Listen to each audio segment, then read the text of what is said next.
प्यार एक ऐसा एहसास है जिसमें साइंस भी है और रूहानियत भी। तो आज हम इसी लंबे चलने वाले प्यार के पीछे के विज्ञान और उसकी गहरी समझ दोनों को जानने की कोशिश करेंगे।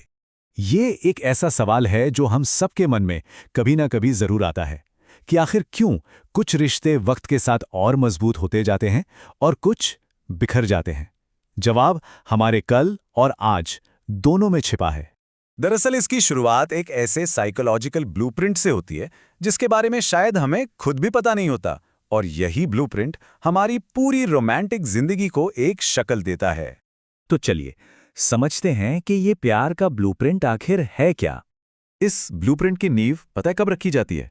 हमारे बचपन में। हमारे शुरुआती तजुर्बे ही ये तय करते हैं कि हम बड़े होकर प्यार को किस नज़र से देखेंगे और कैसे महसूस करेंगे। इसे ही अटैचमेंट फाउंडेशन कहते हैं। साइकोलॉजी की भाषा में इसे इंटरनल वर्किंग मॉडल कहा जाता है। ये आप समझ लीजिए बचपन में बना एक मेंटल टेम्पलेट है, और यही टेम्पलेट बड़े होने पर रिश्तों में हमारी उम्मीदों, हमारी भावनाओं और हमारे बर्ताव को गाइड करता है। ये पूरा मॉडल दो बहुत ही सीधे लेकिन पावरफुल सवालों पर टिका है जो हम अनजाने में खुद से पूछते हैं। पहला, क्या मैं प्यार के लायक हूं? और दूसरा, क्या मैं दूसरों पर भरोसा कर सकता हूं? इन्हीं सवालों के जवाब हमारे अटैचमेंट स्टाइल की नींव बनते हैं। और इन्हीं जवाबों के आधार पर बड़ों में 3 मेन अटैचमेंट स्टाइल देखे जाते हैं: सिक्योर, एंग्शियस और अवॉइडेंट। तो ये तीनों स्टाइल काम कैसे करते हैं?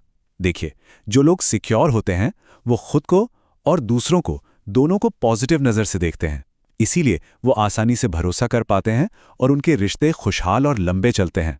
वहीं एंग्शियस लोग खुद को नेगेटिव लेकिन दूसरों को पॉजिटिव देखते हैं, इसलिए वो हमेशा दूसरों से मंजूरी चाहते हैं और उन्हें रिजेक्शन का डर लगा रहता है। और आखिर में आते हैं अवॉइडेंट लोग। ये खुद को तो पॉजिटिव देखते हैं लेकिन दूसरों को नेगेटिव, इसीलिए वो इमोशनली दूरी बनाकर रखते हैं और अपनी आज़ादी को सबसे ज़्यादा अहमियत देते हैं। लेकिन क्या हमारा अतीत ही सब कुछ तय करता है? नहीं, एक मजबूत और सेहतमंद रिश्ता आज यानी हमारे आज में बनाया जाता है। और ये समझना बहुत जरूरी है कि लंबा चलने वाला प्यार सिर्फ हमारे अतीत का नतीजा नहीं होता, इसे आज में रोज बरोज एक एक ईंट जोड़कर बनाया जाता है। यहीं पर रिलेशनशिप ऑटोनॉमी का कॉन्सेप्ट सामने आता है। इसका बहुत सीधा सा मतलब है किसी रिश्ते में इसलिए होना क्योंकि आप सच में उसकी कद्र करते हैं, ना कि किसी बाहरी दबाव या किसी गिल्ट की वजह से। मतलब आप रिश्ते में हैं क्योंकि आप रहना चाहते हैं, इसलिए नहीं कि लोग क्या कहेंगे या अब तो निभाना ही पड़ेगा। जब कोई अपनी मर्जी और खुशी से रिश्ते में होता है तो उससे जेन्युइन सपोर्ट और खुलापन आता है। वहीं दूसरी तरफ जब रिश्ते में कंट्रोल या दबाव होता है तो उसका नतीजा होता है दखलंदाजी और एक डिफेंसिव रवैया। तो एक मजबूत रिश्ते की 3 सबसे जरूरी ईंटें हैं। पहली, अपने पार्टनर को सपोर्ट करना, उनकी जिंदगी में दखल देना नहीं। दूसरी, खुले दिल से और ईमानदारी से बात करना। और तीसरी, उनकी ज़रूरतों को समझना और उन पर ध्यान देना।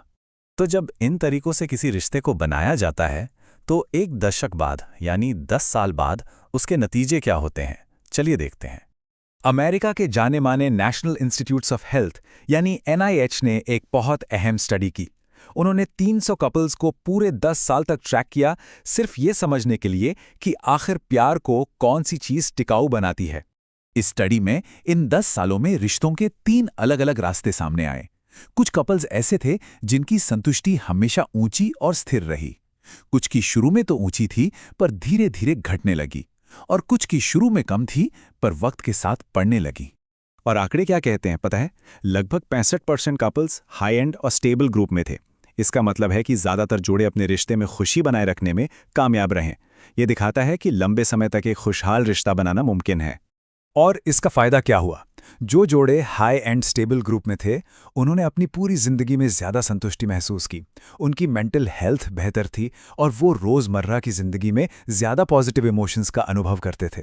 ये सारी बातें हमें साइंस से परे प्यार की एक गहरी कला की ओर ले जाती हैं, जहां प्यार का मतलब कब्जा करना नहीं बल्कि सराहना करना है। दार्शनिक ओशो ने इसे बहुत खूबसूरती से समझाया है। वो कहते हैं, अगर आप किसी फूल से प्यार करते हैं तो उसे तोड़े नहीं, क्योंकि अगर आप उसे तोड़ लेते हैं तो वो मर जाता है। प्यार अधिकार के बारे में नहीं है, प्यार सराहना के बारे में है। वो आगे ये भी कहते हैं, प्यार में गिरने पर आप बच्चे बने रहते हैं, प्यार में उठने पर आप मैच्योर होते हैं, और धीरे धीरे प्यार सिर्फ एक रिश्ता नहीं रहता, बल्कि आपके होने की, आपके वजूद की एक अवस्था बन जाता है।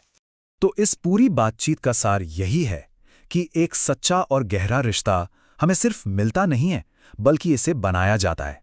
हमारे बचपन के ब्लूप्रिंट से लेकर रोजमर्रा के छोटे छोटे सपोर्ट तक हर एक कदम मायने रखता है। और ये हमें एक जरूरी सवाल पर लाकर छोड़ देता है कि क्या एक ऐसा रिश्ता बनाया जा रहा है जहां दोनों ही पार्टनर अपनी अपनी जिंदगी की एक शानदार कलाकृति, एक मास्टरपीस बन सकें? ये सवाल हम सबको खुद से पूछना चाहिए।